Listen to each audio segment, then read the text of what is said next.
उम्र थका नहीं सकती, उम्र थका नहीं सकती, ठोकरें गिरा नहीं सकती, ठोकरें गिरा नहीं सकती। अगर जिद है जीतने की, अगर जिद है जीतने की, तो हार भी हरा नहीं सकती, तो हार भी हरा नहीं सकती। एक बार फिर जे.आर. चौधरी ऑफिशियल चैनल में आपका हार्दिक अभिनंदन। प्यारे विद्यार्थियों, आज हम राजस्थान प्रतियोगी परीक्षा की दृष्टि से एक महत्वपूर्ण जो सार संग्रह सीरीज शुरू की थी, जो माध्यमिक शिक्षा बोर्ड के द्वारा संचालित राजस्थान अध्ययन, जो कक्षा 6 से लेकर 12 तक। तो प्यारे विद्यार्थियों, हमने जो कक्षा 6 के जो एक सीरीज शुरू की है, उस सीरीज में आगे की कड़ी में हम लेकर आए हैं क्लास 6 का 5वां अध्याय। तो प्यारे विद्यार्थियों, आज की क्लास शुरू करने से पूर्व एक बार आप इस चैनल को लाइक, शेयर एंड सब्सक्राइब कर लीजिए, ताकि हमें भी मोटिवेशन मिले। प्यारे विद्यार्थियों, आप हमारी सपोर्ट करने में कंजूसाई मत करो। हम आपके सामने हमेशा के लिए ऐसी महत्वपूर्ण सीरीज लेकर आएंगे प्यारे विद्यार्थियों, जो एग्ज़ाम की दृष्टि से काफ़ी इम्पोर्टेंट होगी। और आपके एग्ज़ाम में यदि एग्जामिनर क्वेश्चन पेपर इन किताबों को आधार मानकर बनाएगा, तो प्यारे विद्यार्थियों, ये जो सार संग्रह सीरीज है वो एक जड़ी बूटी की तरह आपका कार्य करेगी। तो प्यारे विद्यार्थियों, शुरू करते हैं आज की क्लास आपका बिना टाइम लिए हुए। तो प्यारे विद्यार्थियों, आज की क्लास में 6 क्लास का 5वां अध्याय है कि राजस्थान का भौतिक स्वरूप, कि राजस्थान का भौतिक स्वरूप कैसा है, राजस्थान के भौतिक स्वरूप को कितने भागों में बांटा गया है। प्यारे विद्यार्थियों, इन सब की जानकारी आज की इस क्लास में हम लेंगे। तो आज की क्लास का अपना पहला क्वेश्चन है कि भू संरचना के आधार पर राजस्थान को कितने भागों में विभाजित किया जा सकता है। किसके आधार पर? भू संरचना के आधार पर राजस्थान को कितने भागों में विभाजित किया जा सकता है। तो प्यारे विद्यार्थियों, इस भू संरचना के आधार पर राजस्थान को 4 भागों में विभाजित किया जाता है। कितने भागों में? 4 भागों में विभाजित किया जाता है। कौन कौन से 4 भाग है? तो प्यारे विद्यार्थियों, पश्चिमी मरुस्थलीय प्रदेश, अरावली पर्वतीय प्रदेश, पूर्वी मैदानी प्रदेश और दक्षिणी पूर्वी पठार। तो प्यारे विद्यार्थियों, ये दक्षिणी पूर्वी पठार को हाड़ौती का पठार भी कहते हैं। क्या कहते हैं? हाड़ौती का पठार भी इसे कहते हैं। अगला क्वेश्चन है प्यारे विद्यार्थियों अपना कि थार का मरुस्थल राजस्थान के कुल क्षेत्रफल कितने क्षेत्रफल फैला हुआ है। तो प्यारे विद्यार्थियों, राजस्थान के 33 जिलों में से, कितने जिलों में से? 33 जिलों में से ये 12 जिलों पर ये थार का मरुस्थल फैला हुआ है। यदि प्रतिशत में बात करें तो प्यारे विद्यार्थियों 61.11% भाग पर यह थार का मरुस्थल राजस्थान के इस भूभाग पर फैला हुआ है। अगला नेक्स्ट क्वेश्चन है कि राजस्थान के 61% भाग पर जो थार का मरुस्थल है, यानी परफेक्ट बात करें तो प्यारे विद्यार्थियों 61.11% है। इस 61.11% पर राजस्थान की कितने प्रतिशत जनसंख्या निवास करती है? तो प्यारे विद्यार्थियों, ये 40% जनसंख्या इस पश्चिमी मरुस्थलीय प्रदेश में निवास करती है। प्यारे विद्यार्थियों, एग्जाम की दृष्टि से काफ़ी महत्वपूर्ण है। अगला है अपना क्वेश्चन चौथा कि विश्व का धनी मरुस्थल कौन सा है। विश्व का सबसे धनी मरुस्थल की बात करें तो प्यारे विद्यार्थियों, जो राजस्थान का जो थार का मरुस्थल है, इसे विश्व का सबसे धनी मरुस्थल मानते हैं। क्योंकि प्यारे विद्यार्थियों, बात करें कि इसे धनी मरुस्थल क्यों कहते हैं, तो प्यारे विद्यार्थियों, जो इस पश्चिमी जो थार का मरुस्थल है राजस्थान में, इस मरुस्थल के अंदर हमें बहुत सारे खनिज पदार्थ मिले हैं। यहाँ पेट्रोलियम पदार्थ भी मिले हैं, जहाँ बाड़मेर, जैसलमेर के आसपास। तो प्यारे विद्यार्थियों, एग्जाम की दृष्टि से महत्वपूर्ण है। चलते हैं प्यारे विद्यार्थियों नेक्स्ट क्वेश्चन की ओर। अपना अगला 5वां क्वेश्चन है कि थार के मरुस्थल के किस भाग को महामरुस्थल कहा जाता है। यानी थार के मरुस्थल का कौन से भाग को महामरुस्थल कहा जाता है। महामरुस्थल की बात करें तो इसमें जो पश्चिमी रेतीले मरुस्थल है, उस बाड़मेर, जैसलमेर और बीकानेर, ये 3 जिले इस रेगिस्तान के महामरुस्थल में शामिल है। अगला क्वेश्चन है अपना छठा कि किसी स्थानीय भाषा में धोरे कहा जाता है, यानी स्थानीय भाषा में जो धोरे हैं वो किसे कहा जाता है। तो प्यारे विद्यार्थियों, जो बालू का स्तूप है उन बालू का स्तूप को स्थानीय भाषा में क्या कहते हैं? स्थानीय भाषा में धोरे कहते हैं। क्या कहते हैं? धोरे कहते हैं। अगला नेक्स्ट क्वेश्चन है अपना कि थार के मरुस्थल को कितने भागों में बांटा जा सकता है। पहला तो था कि भू संरचना के आधार पर राजस्थान को बांटा था 4 भागों में। यह कह रहा है कि थार के मरुस्थल को कितने भागों में बांटा जा सकता है। तो प्यारे विद्यार्थी, इस थार के मरुस्थल को 5 भागों में बांटा जा सकता है। 5 भाग कौन कौन से हैं? तो प्यारे विद्यार्थियों, मरुभूमि जो है बीकानेर, जैसलमेर, बाड़मेर के जिले हैं जो ये मरुभूमि में आते हैं। घग्गर का मैदानी प्रदेश, जहाँ राजस्थान का उत्तरी भाग, राजस्थान के गंगानगर और हनुमानगढ़ जिला जो इसमें आता है घग्गर के मैदानी प्रदेश में। और अर्ध मरुस्थलीय भाग, नागौरी उच्च भूमि और अंतः प्रवाही प्रदेश। और प्यारे विद्यार्थियों, बात करें कि अंतः प्रवाही प्रदेश कौन से है, तो जहाँ अपनी आंतरिक नदियाँ चलती है, अंतः प्रवाही नदियाँ, उस नदियों से जो निर्मित है वह अंतः प्रवाही प्रदेश कहलाता है। चलिए प्यारे विद्यार्थियों, नेक्स्ट क्वेश्चन की ओर।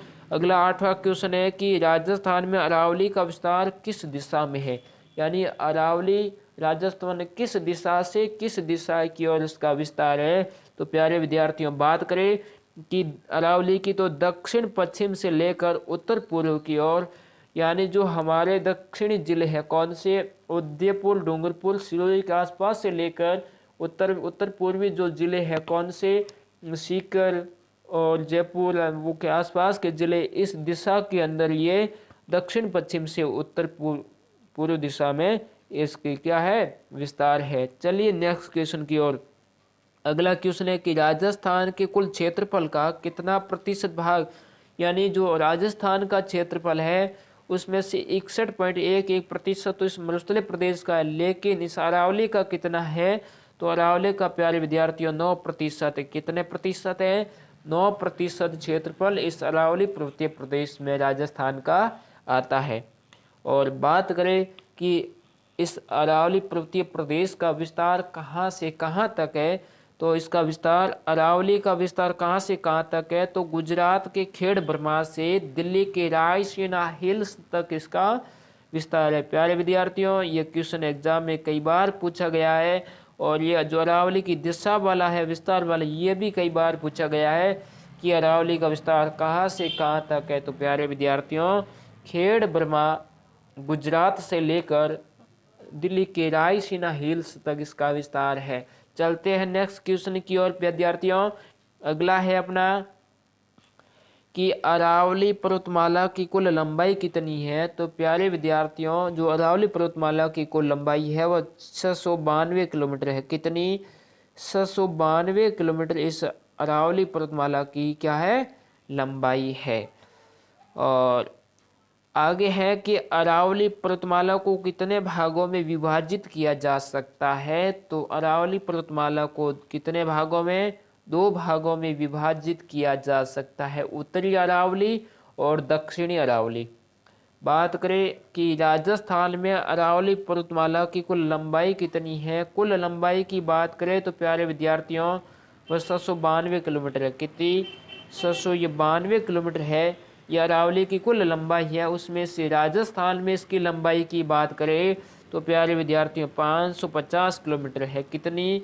जो अरावली पर्वतमाला का कुल विस्तार है, उस कुल विस्तार में से 80% अकेले राजस्थान में इसका विस्तार है। और लंबाई की बात करेंगे तो 550 किलोमीटर की लंबाई इस राजस्थान में है। अगला है नेक्स्ट क्वेश्चन की अरावली क्षेत्र में राजस्थान की कुल जनसंख्या का कितना प्रतिशत निवास करता है। जो अरावली का 9% क्षेत्रफल है, वहाँ राजस्थान की 10% जनसंख्या निवास करती है। कितने प्रतिशत? 10%। अगला है क्वेश्चन अपना कि पूर्वी मैदानी भाग राजस्थान के कुल क्षेत्रफल का कितना है। यानी अरावली पर्वतीय प्रदेश से जो पूर्व की ओर मैदान है, पूर्वी मैदान, वह राजस्थान के कुल क्षेत्रफल का कितने प्रतिशत है। तो प्यारे विद्यार्थियों 23% है। कितने? 23% है। और 23% क्षेत्रफल पर राजस्थान की कुल कितनी जनसंख्या निवास करती है? 23% मतलब जो पूर्वी मैदानी भाग है, इस पूर्वी मैदानी भाग के 23% क्षेत्रफल पर कितनी जनसंख्या निवास करती है? तो प्यारे विद्यार्थियों, कितनी? 39 नहीं है, 39% है। कितनी? 39% जनसंख्या इस 23% क्षेत्रफल पर निवास करती है। चलते हैं नेक्स्ट क्वेश्चन की ओर कि किस क्षेत्र को बीयड भूमि या डांग क्षेत्र कहा जाता है?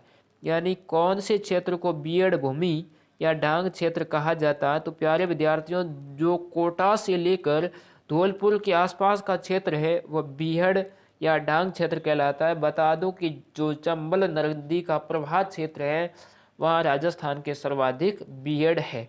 चलते हैं नेक्स्ट क्वेश्चन की ओर। अगला क्वेश्चन है अपना कि छप्पन का मैदान कहाँ पाया जाता है? बांसवाड़ा प्रतापगढ़ जिले में माही और उसकी सहायक नदियों द्वारा जो निर्मित मैदानी भाग है, यानी बांसवाड़ा और प्रतापगढ़ जिले के मध्य जो माही नदी और उसकी सहायक नदियों के द्वारा जो मैदान निर्मित है वह मैदानी भाग छप्पन का मैदान कहलाता है।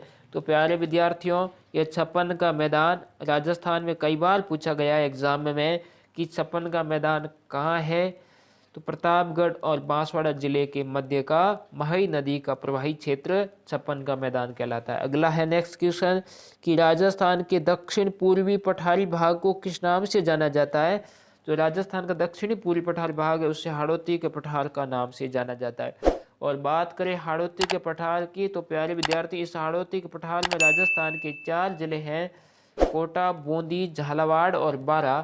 ये 4 जिले मिलकर इस हाड़ौती के पठार का निर्माण करते हैं या इसमें है, और इसे दक्षिणी पूर्वी पठारी भाग के नाम से जाना जाता है। नेक्स्ट क्वेश्चन है कि दक्षिण पूर्वी पठारी भाग राजस्थान के कुल क्षेत्रफल का कितना प्रतिशत है? तो प्यारे विद्यार्थियों, 7% भाग है जो इस दक्षिणी पूर्वी पठारी भाग में राजस्थान का आता है। और बात करें कि इस दक्षिण पूर्वी पठारी प्रदेश राजस्थान की कुल जनसंख्या कितने प्रतिशत निवास करती है? तो 11% जनसंख्या इस दक्षिणी पूर्वी पठारी प्रदेश या इस हाड़ौती के पठार में निवास करती है। चलते हैं नेक्स्ट क्वेश्चन की ओर कि राजस्थान में कितने प्रकार की जलवायु परिस्थितियां हैं? तो 5 प्रकार की राजस्थान में जलवायु परिस्थितियां पाई जाती हैं। अगला क्वेश्चन है 23वां कि अरावली से पूर्व में जयपुर एवं उत्तर पूर्वी जिलों में किस प्रकार की जलवायु पाई जाती है? तो प्यारे विद्यार्थियों, उपाद्र जलवायु पाई जाती है। कैसी जलवायु? उपाद्र जलवायु पाई जाती है। चलते हैं नेक्स्ट क्वेश्चन की ओर। अगला क्वेश्चन है अपना कि 24वां क्वेश्चन है सवाई माधोपुर से लेकर उदयपुर तक की जो जलवायु है वो किस प्रकार की जलवायु है? तो आर्द्र जलवायु। कैसी जलवायु है? सवाई माधोपुर से लेकर उदयपुर के बीच की जो जलवायु है आसपास की, वह आर्द्र जलवायु कहलाती है। नेक्स्ट क्वेश्चन है कि दक्षिण में बांसवाड़ा व दक्षिण पूर्व झालावाड़ जिले में जलवायु कौन सी पाई जाती है? यानी बांसवाड़ा के दक्षिणी भाग में तथा झालावाड़ के दक्षिणी पूर्व भाग में कौन सी जलवायु पाई जाती है? तो अति आर्द्र जलवायु पाई जाती है। कौन सी जलवायु पाई जाती है? अति आर्द्र। प्यारे विद्यार्थियों, यदि राजस्थान में कहीं अति आर्द्र जलवायु पाई जाती है तो बांसवाड़ा के दक्षिणी भाग में तथा झालावाड़ के दक्षिण पूर्वी भाग में अति आर्द्र जलवायु पाई जाती है। नेक्स्ट क्वेश्चन है 26वां कि राजस्थान में ग्रीष्म ऋतु में चलने वाली अत्यंत गर्म धूल भरी हवा क्या कहलाती है? प्यारे विद्यार्थियों, कई बार एग्जाम में पूछा गया है, यह स्थानीय नाम है। जो धूल भरी आंधियाँ चलती है ग्रीष्म ऋतु में वो क्या कहलाती है? लू कहलाती है, जो अत्यधिक गर्म होती है। अगला है कि किस मानसून से राजस्थान में अधिक वर्षा होती है? प्यारे विद्यार्थियों, एग्जाम की दृष्टि से अति महत्वपूर्ण क्वेश्चन है। कई बार पूछा गया है कि राजस्थान किस मानसून से अधिक वर्षा प्राप्त करता है? तो बंगाल की खाड़ी से राजस्थान सर्वाधिक वर्षा प्राप्त करता है। तो प्यारे विद्यार्थियों, यह क्वेश्चन एग्जाम की दृष्टि से अति इम्पोर्टेंट है। अगला क्वेश्चन है नेक्स्ट कि दक्षिणी राजस्थान में सर्वाधिक वर्षा किस मानसून से होती है? आप इन दोनों क्वेश्चनों में तुलना करके देखिए। एक क्वेश्चन में पूछ रहा है कि राजस्थान में सर्वाधिक वर्षा किस मानसून से हो रही है, दूसरा पूछ रहा है कि दक्षिणी राजस्थान में सर्वाधिक वर्षा तो दक्षिणी राजस्थान में अरब सागरीय मानसून से होती है। और वहीं पूरे राजस्थान की बात करें तो पूरे राजस्थान में सर्वाधिक वर्षा बंगाल की खाड़ी से होती है, और दक्षिणी राजस्थान की बात करें तो अरब सागरीय मानसून से होती है। दोनों में अंतर है। इन अंतर को समझ के ध्यान में रखते हुए याद करना है कि पूरे राजस्थान में तो बंगाल की खाड़ी, और दक्षिणी राजस्थान में तो अरब सागरीय मानसून से सर्वाधिक वर्षा होती है। इम्पोर्टेंट है दोनों ही क्वेश्चन, इसलिए आपको इनमें अंतर समझते हुए याद करना है। नेक्स्ट क्वेश्चन है कि राजस्थान का सर्वाधिक आर्द्र जिला कौन सा है। तो प्यारे विद्यार्थियों, राजस्थान का सर्वाधिक आर्द्र जिले की बात करें तो वह झालावाड़ जिला है। कौन सा जिला है? झालावाड़ जिला है, जहाँ 100 सेंटीमीटर वर्षा होती है। कितनी सेंटीमीटर? 100 सेंटीमीटर वर्षा होती है इस झालावाड़ जिले में। नेक्स्ट क्वेश्चन है अपना तीसरा कि राजस्थान का न्यूनतम वर्षा वाला जिला कौन सा है। तो प्यारे विद्यार्थियों, जो जैसलमेर है राजस्थान का सबसे पश्चिमी जिला, जहाँ 10 सेंटीमीटर ही मात्र वर्षा होती है। सर्वाधिक जिले की बात करें वर्षा वाला तो झालावाड़, न्यूनतम जैसलमेर। एग्जाम की दृष्टि से प्यारे विद्यार्थियों मोस्ट क्वेश्चन है। अगला नेक्स्ट क्वेश्चन है 31वां कि राजस्थान में सर्वाधिक वर्षा वाला स्थान कौन सा है। तो राजस्थान में सर्वाधिक वर्षा वाला स्थान माउंट आबू है, जहाँ सर्वाधिक 150 सेंटीमीटर वर्षा होती है। चलते हैं अगले क्वेश्चन को। राजस्थान में न्यूनतम वर्षा वाला स्थान तो जो सम जैसलमेर है वह राजस्थान में न्यूनतम वर्षा वाला स्थान है, जिला जैसलमेर। और सर्वाधिक वर्षा वाला जिला झालावाड़। कौन सा जिला है? झालावाड़। और न्यूनतम वर्षा वाला जिला जैसलमेर। सर्वाधिक वर्षा वाला स्थान की बात करें तो माउंट आबू, जहाँ 150 सेंटीमीटर वर्षा होती है। नेक्स्ट क्वेश्चन है अपना कि भारत में शीत ऋतु में होने वाली वर्षा क्या कहलाती है। यानी शीत ऋतु में, सर्दियों में जो भारत में वर्षा होती है उसे क्या कहते हैं।